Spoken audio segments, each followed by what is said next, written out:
성가대에 성령의 역사가 불어오는가 봅니다. 하나님께서 신령한 노래로 화답하고 또 신령한 노래를 통해서 하나님께서 예언하시는 능력이 있게 되기를 주님의 이름으로 소망합니다. 주님 뜻대로 삽니다. 얼마나 귀한 고백의 노래입니까? 오늘 이 찬양과 함께 오늘 말씀도 어쩌면 그 부분을 지향하고 있습니다. 우리가 예수를 믿을 때에 우리는 물질적인 현상학적으로 우리는 예수를 믿으려고 하는 경향이 있습니다. 그래서 내가 잘 되고 내가 형통한 것이 예수를 믿는 것의 본질이다라고 그렇게 생각할 때가 많이 있습니다. 그래서 예수는 내 문제를 해결해 주시는 분으로 우리가 그렇게 예수를 이해하고 예수를 믿으려고 합니다. 그러다가 이제 내 뜻대로 되지 않으니까 오늘 찬양은 주님 뜻대로 살기로 그렇게 예수를 믿을 때는 그런 고백으로 바뀌어지는 거거든요.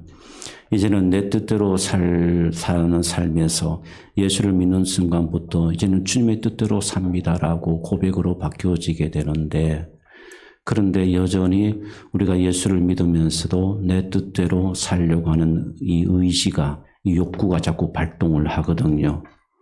그래서 그것 때문에 우리는 못 견디기도 하고 또 내 의지와 욕구대로 이루어지지 않으니까 내 원망이 찾아오기도 하고 또 낙심이 찾아오고 불평도 찾아오고 내 인생은 왜 그럴까? 나는 왜 안 되는 인생일까? 라는 그런 여러분 마음의 고통을 안고 살아가게 됩니다. 자, 그러다 보니까 정말 예수로 인해서 오는 그 기쁨을 잃어버리고 사는 겁니다. 주님께서 나를 구원해 주신 구원의 그 기쁨을 잃어버리는 거죠. 하박국의 고백처럼 구원 다 없어도 나는 구원으로 인하여 기뻐한다는 그 고백을 드릴 수 없게 되는 겁니다. 그런데 여러분, 진짜 예수를 믿는 핵심은 뭐겠습니까? 구원으로 인해서 주는 그 기쁨이 더 크고 그 기쁨을 가지고 살아가는 것이, 이것이 바로 예수 믿는 우리의 성도의 여러분 삶의 길이 아니겠습니까? 여러분 믿습니까? 그래서 사실은 그래서 예수를 믿으면서도 자꾸 표적과 기사만을 보려고 하는 분들이 많이 계신단 말이죠. 예수님 시대에도 그랬습니다. 근데 오늘 심지어 여러분 마리아도 바로 예수님의 어머니였던 마리아도 바로 그 부분을 보았습니다. 그래서 여러분 잔치에 포도주가 떨어지게 되니까 그 예수에게 이야기하지 않습니까? 떨어졌다. 이 말이 뭐겠습니까? 빨리 이 해결해 달라는 그런 요청이 아니겠습니까?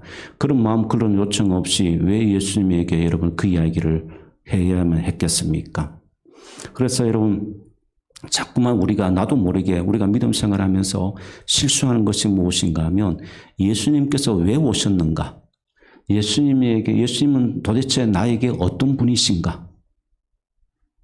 그 목적, 나에게 오신 예수님의 이유, 그것을 질문하고 그 목적과 이유를 우리가 깨닫고 그것이 믿음의 본질인데 그것을 붙들고 신앙생활을 하려고 하기보다는 자꾸만 내 부족한 것을 채워지기를 원하는 겁니다.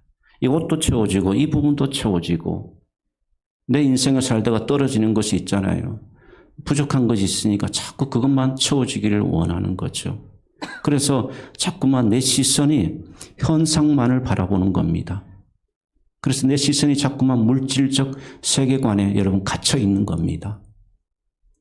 물론 예수님은 우리에게 이적과 기적을 행하십니다. 예, 맞습니다. 마태복음도 보게 되면 예수님께서 기적과 이적을 행하신 것이 20가지 나옵니다. 이 혼인잔치의 기적뿐만 아니라 수많은 기적들, 안전병이, 눈먼 자, 어떤 병이든 주님께서 낫게 해주셨죠. 20가지가 나와요. 그리고 마가복음에는 18가지 기적이 나옵니다. 그리고 누가복음에는 역시 20가지 예수님이 행하신 기적이 나옵니다. 그런데 요한복음에는 7가지 기적만 나옵니다. 오늘 여러분들이 우리 함께 말씀의 은혜를 나누고자 하는 이 말씀, 가나의 혼인잔치가 첫 번째 기적이고요. 그 다음에 마지막 일곱 번째 기적이 나사로가 무덤에서 나오는 기적이 바로 일곱 번째 기적입니다. 마태마가 누가복음에는 거의 20가지 가까운 기적이 나옵니다. 그런데 갑자기 요한복음에서는 7가지만 기적을 기록하고 있습니다. 자, 그 가운데 여러분 가나의 혼인잔치의 기적입니다. 주님은 나사렛에서 태어나서 그곳에서 나사렛에 자라셨습니다. 해발 약 500m 정도 되는 지대입니다. 작은 마을이죠. 그곳에서 있다가 오늘 말씀에 보면 가나라는 곳으로 혼인잔치 집으로 가게 됩니다. 약 한 10여 킬로 정도 떨어진 거리입니다. 그런데 마리아가 여러분 혼인잔치, 그 당시 혼인잔치는 수요일부터 시작해서 일주일 동안 진행되기도 하고 또 2주 동안 진행되기도 합니다. 그러면 가장 중요한 것이 포도주를 준비하는 것입니다. 그래서 여러분 하객들이 어느 정도 올 것인가를 예측하고 그리고 넉넉하게 주인장은 포도주를 준비하게 되죠. 그 잔치가 성공했다, 실패했다의 평가는 포도주 맛입니다. 포도주 맛으로 평가를 합니다. 그래서 넉넉하게 그렇게 준비를 했는데 잔치가 무르익는 중에 포도주가 떨어지게 됩니다. 예수의 어머니 마리아가 그것을 알았습니다.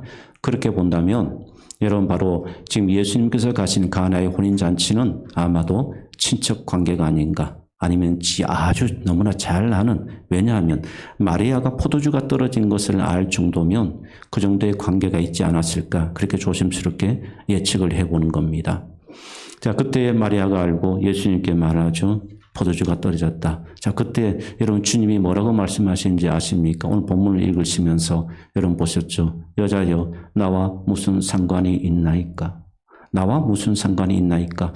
여기서 여자여 그러니까 여러분 좀 예수님이 불경건하고 좀 자신도 어떻게 어머니에게 여자여 이런 표현을 할까라고 말할지 모르지만 이 여자이라는 표현은 극존칭의 표현입니다.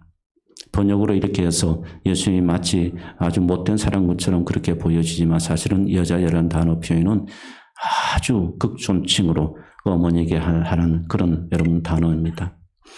그런데 예수님은 전혀 다른 대답을 하세요. 지금 이 문제를 가지고 마리아는 예수님께 갔는데 예수님은 여자여 나와 무슨 상관이 있나이까? 자, 여기에 여러분 우리 기독교에 중요한 진리가 있습니다. 그것이 뭔가 하면 우리는 이 문제를 풀어야 합니다. 이 문제를 해결해야 합니다. 그래야 우리가 여러분 아파도 그 아픔을 이길 수가 있고요. 실패해도 그 실패를 이길 수가 있고요. 연약해도 그 연약함을 이길 수가 있습니다. 이 비밀을 여러분들이 터득하지 못하면, 경험하지 못하면 계속 반복하는 겁니다. 끊임없이 반복하는 거예요. 언제까지? 이 비밀을 터득하지 못한다면 그냥 내 생 마감할 때까지 끊임없이 반복할 수밖에 없는 겁니다. 그런데 오늘날도 수많은 사람들이 이 비밀을, 예수를 믿어도 이 비밀을 터득하지가 못해요. 이 비밀을 경험하지 못하고 늘 부족하고 늘 예수를 믿어 한번 제대로 기뻐하고 감사해보지 못하고 늘 힘들고 늘 어렵다는 표현을 하고 늘 그런 부정적인 염세적인 말만 자꾸만 여러분 하는 겁니다. 그렇게 하는 이유가 뭔가 하면 예수를 믿어도 우리가 그럴 수밖에 없는 이유가 뭔가 하면 자꾸만 현상을 바라보기 때문에 그렇습니다. 예수를 예수로 이해하고 예수를 예수로 바로 알지 못하기 때문에 그런 겁니다. 여러분 예수님이 왜 오셨습니까? 내 죄를 구원하시기 위해서, 예수님은 이 땅에 죄를 구원하시기 위해서 구원자로 오셨습니다. 예수님이 오신 목적이 여러분 포도주가 떨어졌으니까 물을 포도주로 바꾸시기 위해서 예수님이 이 땅에 오신 것이 아니라는 것입니다. 예수님이 오신 진짜 목적은, 진짜 이유는 예수님이 나를 구원하여 주시기 위해서, 구원의 사역을 이루시고 완성하시기 위해서 예수님께서 이 땅에 오신 것입니다. 여러분 믿습니까? 예수님이 그런 목적으로 오셨어요. 그런데 우리는 예수를 어떻게 이해하려고 하느냐면 자꾸만 받아들이고 그 예수를 보려고 하냐면 자꾸만 내 부족함을 채워주시는 분으로만 바라보려고 한다는 점입니다. 그러니까 자꾸 마음이 아프고 힘든 겁니다. 이걸 초월할 수 있는 힘이 내 안에 없는 겁니다. 그러면 어떻게 이 힘을 얻을 수가 있는 것인가? 예수님께서 왜 오셨는가? 여자여 나와 무슨 상관이 있나이까? 여기에 답이 있습니다. 예수님께서 정확하게 이 부분을 지금 말씀해 주는 겁니다. 내가 온 목적을 분명하게 마리아에게 여러분 이야기를 하고 있는 거예요. 여자여 나와 무슨 상관이니까 이 표현에는. 여러분, 예수님은 그냥 잔치집에 뭐가 부족하니까 그 부족함을 채워주기 위해서 그런 사역을 하시기 위해서만 예수님이 이 땅에 오신 것이 아니라는 것입니다. 모든 것이 이 말의 의미는 뭔가 하면요. 한마디로 여러분 좀 불쾌하실지 모르지만 이런 겁니다. 나는 예수님이다. 나는 너희의 요구와는 상관없어. 내가 행하는 것은 너희들이 요구하는 것과 너희들이 원하는 것과 상관없어. 나는 내 계획대로, 내 뜻대로, 내 때에 나는 그 일들을 이룰 거야. 여자야 나와 무슨 상관이 있나이까? 라는 말씀은 바로 주님의 여러분 그런 의미를 담겨 있는 겁니다. 나는 너희의 요구와는 상관없이 나는 내 일을, 나의 일을 할 것이다. 이것이 바로 주님께서 마리아에게 한 답입니다. 사랑하는 여러분, 그러므로 여러분 이 말은 뭡니까? 내가 온 것은 너희들의 소원을 들어주기 위해서 온 사람 온 것이 그것이 목적이 아니라는 겁니다.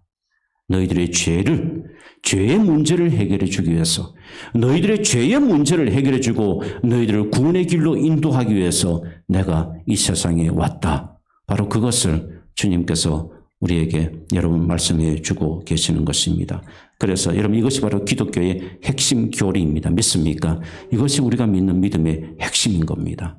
이 사실을 우리가 믿고 이 사실을 진리를 소유할 때 우리는 어떤 상황 가운데도 여러분 그 상황을 견디고 이길 수 있는 그 능력과 힘을 공급받을 수가 있게 되는 겁니다. 오늘 그것을 제가 여러분들에게 말씀으로 증명해 드리려고 합니다. 자, 예수님께서 오신 때에 대해서 여러분 성경은 여러 곳에서 요한복음만 해도 4번이나 여러분 이 때에 대해서 말씀하고 있습니다. 요한복음 7장 30절 말씀 보십시오. 그들이 예수를 잡고자 하나 손을 대는 자가 없으니 이는 그의 때가 아직 이르지 아니하였습니다. 요한복음 8장 20절 말씀입니다. 이 말씀은 성전에서 가르칠 때 헌금함 앞에서 하였으나 잡는 사람이 없으니 이는 그의 때가 아직 이르지 아니하였습니다. 요한복음 12장 23절입니다.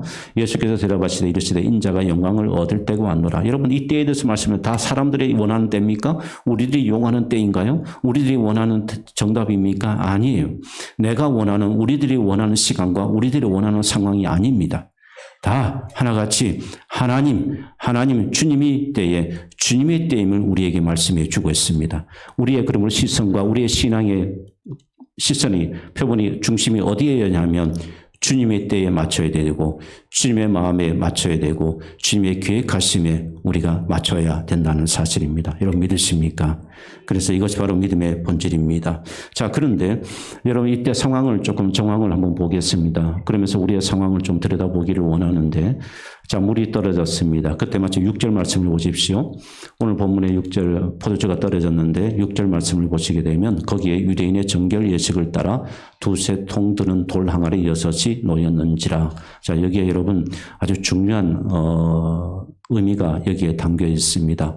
유대인의 정결 예식을 따라 돌 항아리 6이 놓였다. 성경의 저자는 왜 이렇게 그때 당시의 상황을 이 부분을 말씀하고 있을까 하는 점입니다.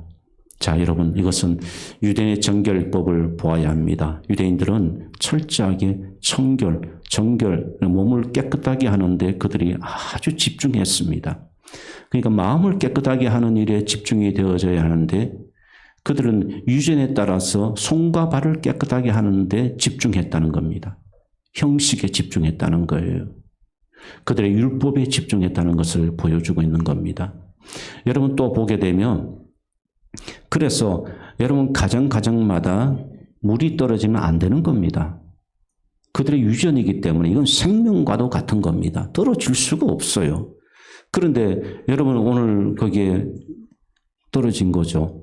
그리고 돌 항아리 6이 놓여 있다고 그랬습니다. 다 빈 항아리입니다. 빈 항아리가 될 수 없는 겁니다. 그들의 유전에 따르면 그런데 여러분 돌항아리 6이 비어 있었던 겁니다. 밖에 나가 또 오면 손과 발을 다 청결하게 해요. 그리고 밥을 먹어요. 절대로 청결 예식을 행하지 않고서는 그들은 식사를 하지 않습니다.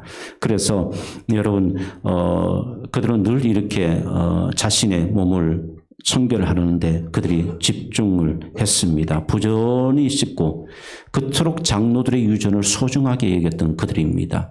그런데 그 항아리들이 다 비어 있습니다. 무엇을 말합니까? 형식주의. 우리가 복음을 믿으면서 신앙생활을 하면서 형식주의에 빠지면 안 된다는 겁니다. 율법주의에 생명력 없는, 생명이 없는 기독교를 여러분 믿으시면 안 됩니다. 그 생명이 뭡니까? 제가 여러분들에게 말씀드린 겁니다. 주님이 왜 이 땅에 오셔야만 했고 주님은 나에게 어떤 분이신가? 그게 생명입니다. 그 진리를 깨닫고 그 진리를 믿는 것이 생명이에요. 그런데 이 생명을 믿고 깨닫지 못하게 되면 여러분들은 형식주의에 빠지게 되는 겁니다. 예수를 믿어도 진짜 예수를 믿는 것이 무엇인가를 깨닫지 못하게 되는 거예요. 그래서 여러분 복음에 상관없이 종교 행위를 하시는 분들이 있죠. 여러분 그것을 종교인이라고 말합니다. 교회 안에 들어와서도 여러분 종교인 마치 예수 그리스도인처럼 비슷한 모습을 가지고 있어요. 그런데 그 안에는 알맹이가 없습니다. 우리는 이런 사람들을 가리켜서 종교인이라고 말하는 겁니다. 사랑하는 여러분, 그러면 교회도 복음으로 가득 찰 때 그 교회는 역사하는 능력이 있습니다. 믿습니까? 내 안에도 복음으로 채워질 때 성령의 역사가 나타나고 주의 은혜가 임하는 것입니다. 믿습니까? 그런데 내 안에 정작 복음은 없고 형식만 있다면 여러분 그것은 아무런 의미가 없는 무익한 존재가 되어버리는 것입니다. 여러분 그러므로 복음에 상관없이 우리가 예수를 믿어서는 절대로 안 됩니다. 꼭 여러분들은 예수가 어떤 분이신지 왜 예수인지를 깨달으시고 그 예수 앞에 날마다 나오시는 여러분의 발걸음이 될 수 있기를 주님의 이름으로 축복합니다. 자 그러면서 여러분 주님께서 주님의 계획하심에 따라서 이 가나의 혼인잔치에 물이 포도주가 되는 역사를 주님께서 첫 번째 요한복음의 기적을 베푸십니다.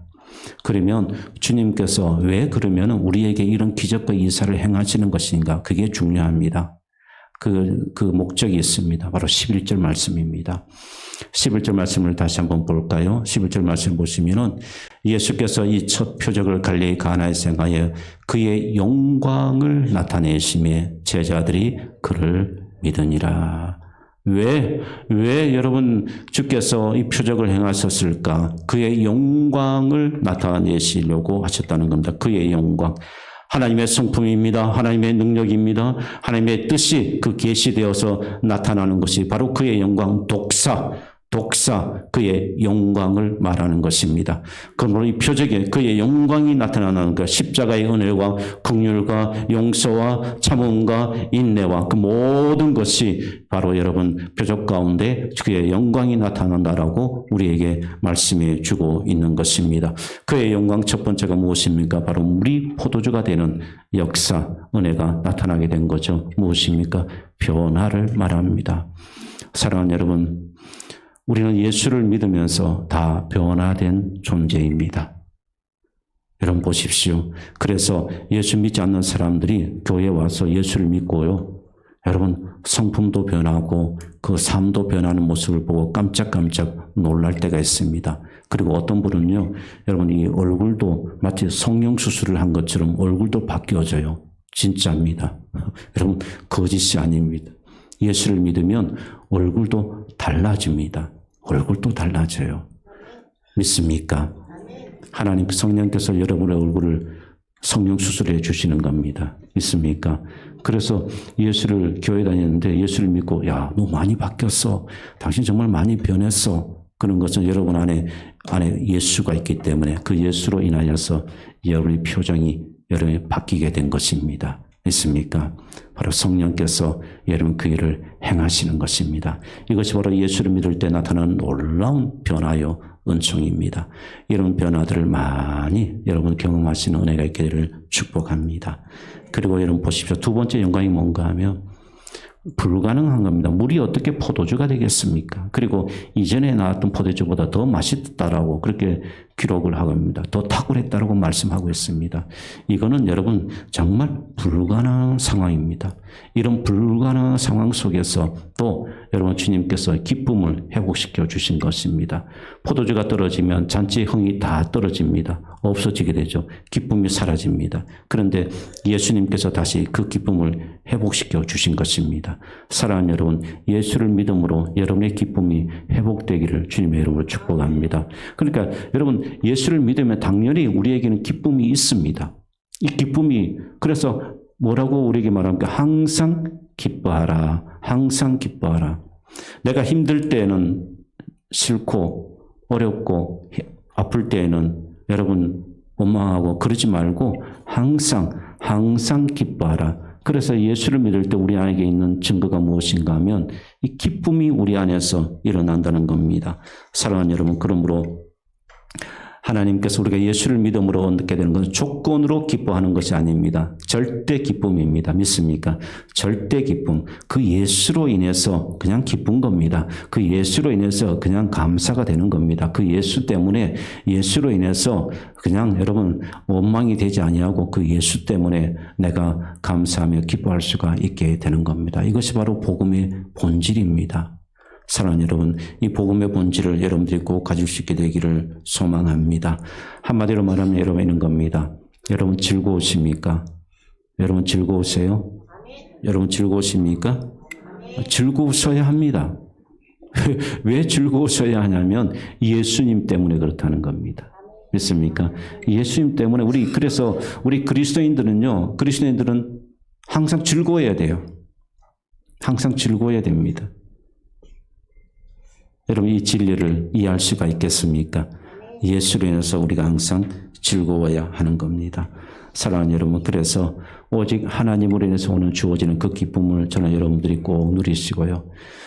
우리의 인생에서 여러분 수고와 고뇌와 아픔의 짐과 우리가 어떻게 다 벗어버릴 수가 있겠습니까? 안 됩니다. 늘 부족합니다. 늘 부족하고 하나 채우면 또 부족하고 또 채워야 될 것이 있고 이것이 우리의 인생이지 않습니까? 그러나 우리가 절대 기쁨을 가지게 되면 이런 늘 우리에게 삶에 나타나는 부족함과 채워야 될 부분에 대해서 우리가 그럼에도 불구하고 주 안에서 우리가 기쁨으로 살아갈 수가 있게 되는 그 힘을 얻게 되는 것입니다. 사랑하는 여러분, 그래서 로마서 14장 7절 말씀을 한번 보겠습니다. 로마서 14장 17절 말씀 함께 읽겠습니다. 하나님의 나라는 먹는 것과 마시는 것이 아니요 오직 성령 안에 있는 의와 평강과 희락이라. 아멘. 이 말씀이 여러분의 말씀이 되기를 주님의 이름으로 축복합니다. 또 느헤미야는 우리에게 이렇게 도전합니다. 느헤미야 8장 말씀 보겠습니다. 함께 읽겠습니다. 느헤미야가 또 그들에게 이르기를 너희는 가서 살찐 것을 먹고 단 것을 마시되 준비하지 못한 자에게는 나누어 주라. 이 날은 우리 주의 성일이니 근심하지 말라. 여호와로 인하여 기뻐하는 것이 너희의 힘이니라. 아멘. 여러분 여기에서 뭐라고 말씀합니까? 우리의 여호와로 인하여 기뻐하는 것이 누구의 힘? 우리의 힘이다. 여러분의 삶의 힘의 근원이 여러분 어디에서 오는 겁니까? 여호와 하나님으로 인하여서 기뻐할 때에 여러분 그것이 힘이 된다는 겁니다. 힘들고 어려워도 내가 그런 아픔 중에 있다 할지라도 우리가 이 말씀 붙들고 이 말씀대로 우리가 있게 되면 우리는 진정으로 그것이 여호와 하나님으로 인하여서 기뻐할 수 있는 그 힘을 우리가 가지게 되는 것을 우리에게 말씀해 주고 있는 것입니다. 사랑하는 여러분, 그러므로 이 비밀을 가지시기를 축복합니다. 그러면 됩니다. 그러면 이길 수가 있습니다. 그러면 여러분 어려운 일도 실패도 아픔도 고통도 견딜 수가 있습니다. 여호와로 인하여 내가 기뻐할 수 있기 때문에 그것이 내 힘이 되어지고 능력이 되어지고 성령께서 여러분 역사해 주기 때문에 그런 겁니다. 그러면 여러분 가난이 여전히 무섭습니까? 질병이 무섭습니까? 실패가 두렵습니까? 여러분 아닙니다. 아니에요. 여호와가 하나님이 나의 기쁨이 됐기 때문에 이제는 그게 무섭지가 않습니다. 믿습니까? 여호와 하나님으로 인하여 내 기쁨의 근원이 되었기 때문에 나는 그것으로 인해서 무너지지 않는다는 것입니다. 믿습니까? 무너지지 않아요. 오늘 제가 찬양을 드리면서 보았던 그 고백 가운데 이런 제 마음에 두 가지가 두 분의 글이 있어서 여러분에게 소개해 줍니다. 하나는 초등학교 6학년에 올린 글입니다. 그 찬양을 들으면서 이런 고백을 썼습니다. 초등학교 6학년인데요. 저는 초등학교 6학년인데 제가 1학년 때 어머니가 돌아가셨습니다. 너무 슬프고 힘들고 슬픕니다. 저 어떻게 살까요? 그런데 여러분 그 뒤에 놀라운 표현이 있습니다. 초등학교 6학년짜리가 이렇게 표현했어요. 그래도 기댈 곳은 예수님뿐입니다. 초등학교 6학년입니다. 그래도 기댈 곳은 예수님뿐이다. 그 어머니의 빈자리가 얼마나 크겠습니까? 얼마나 클까요? 외롭고 또 의지할 곳도 없고 그런데 기댈 곳은 예수님뿐입니다. 그러면서 그 뒤에 표현이요. 더 제 마음을 두들겼습니다. 계속 예수님이 인도하시는 길로 걸어가겠습니다. 초등학교 6학년이에요. 계속 예수님이 인도하시는 길로 걸어가겠습니다. 저는 이 아이는 진리를 경험했다라고 믿습니다. 진리를 경험하게 되면 하나님을 인하여 우리가 하나님을 인하여 그 기쁨을 회복하면 이런 능력과 힘을 가지게 되는 것입니다. 믿습니까? 또 이제는 40대 주부님의 글입니다. 이분은 신장암에 걸렸습니다. 신장암인데 그런데 또 하나의 암이 또 찾아옵니다. 유방암입니다. 그런데 암이 2개입니다. 그런데 또 하나의 암이 찾아옵니다. 췌장암입니다. 기가 막히지 않습니까? 하나도 죽겠는데 하나도 못 견디겠는데 암이 3개가 찾아옵니다. 연속적으로. 눈물로 하루하루를 보내고 있습니다. 그런데 이분도 이렇게 고백해요. 내가 그럼에도 불구하고 하나님께 감사하려고 합니다. 감사할 수 있는 게 아니지 않습니까? 감사하려고 합니다. 사랑하는 여러분, 우리의 시선이 예수를 믿으면서 우리의 시선이 부족한 곳으로 향하게 되면 늘 우리는 넘어집니다. 마리아는 여러분 오늘 2절 말씀 보십시오. 2장 3절 말씀을 보시게 되면 마리아는 부족한 것을 보았습니다. 물이 떨어진 것을 보았죠. 부족한 것을 보고 예수님께 갔습니다. 포도주가 없다. 이게 무슨 말입니까? 채워달라는 말 아닙니까? 해결해 달라는 말 아닌가요? 마리아가 부족한 것을 보았을 때 예수님에게 이렇게 얘기했어요. 그런데 이런 마리아가 여러분 5절 말씀을 보기는 반전이 일어납니다. 함께 읽어보겠습니다. 그의 어머니가 하인들에게 이르되 너희에게 무슨 말씀을 하시는지 그대로 하라 하니라.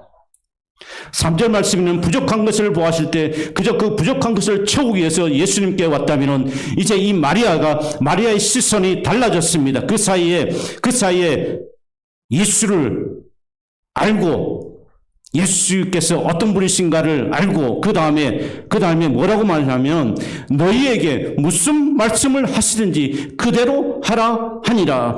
비로소 여러분 그의 마리아의 관심이 예수님의 말씀으로 옮겨져 갔다는 사실입니다.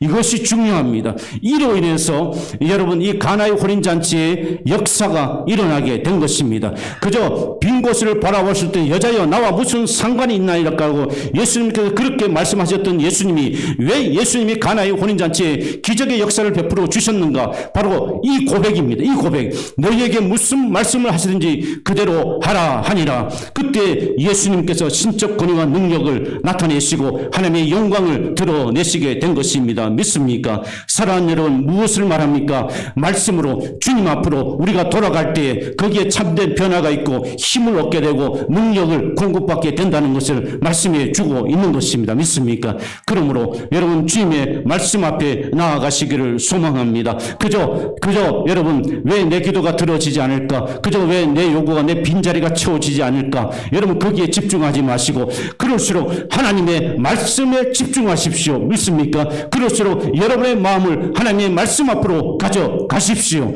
그럴 때 보십시오. 너에게 무슨 말씀을 하시는지 그대로 하라 하니라. 그 말씀 앞에 내가 서고 그 말씀 앞에 순종할 때 나는 현재의 고난과 실패도 초월할 수 있는 힘을 공급받을 수가 있게 되고 때로는 주님의 말씀대로 그대로 내 삶 가운데 물이 포도주가 되는 것처럼 주님께서 역사하시는 것입니다. 믿습니까? 언제 내가 말씀 앞에 서고 내가 말씀 앞에 순종할 때에 그 능력과 은혜가 나타나게 되는 것입니다. 믿습니까? 사랑하는 여러분. 그러므로 우리의 삶에 포도주가 떨어질 때가 있습니다. 포도주가 떨어지지 않는 인생 어디에 있습니까? 다 포도주가 떨어질 때가 있어요. 그때 마리아처럼 떨어지는 그 현상 그것만 바라보게 되면 여러분 우리는 실패합니다. 회복할 수가 없어요. 그런데 그럴 때 내 인생의 포도주가 떨어졌을 때 주의 말씀 앞에 서십시오. 주의 말씀 앞에 서고 주의 말씀을 붙들고 주의 말씀 앞에 우리 자신을 내어드릴 때 그때 비로소 성령께서 역사하시고 우리에게 은혜를 베풀어 주십니다. 내가 원하는 현상이 아니라 할지라도 주님은 다른 것을 통하여서 때로는 담대함을 주시든지 때로는 극복할 수 있는 은혜를 주시든지 능력을 주시든지 때로는 놀라운 충만함을 나에게 주시든지 주님께서 우리에게 허락하시고 역사해 주시는 것입니다. 사랑하는 여러분, 그러므로 이 진리를 꼭 가지시기를 주님의 이름으로 축복합니다. 이 진리 안에서 여러분의 삶이 범사에 형통하고 하나님께서 여러분 항상 여러분의 길을 주 안에서 인도해 주시기를 주님의 이름으로 축원합니다. 기도하겠습니다.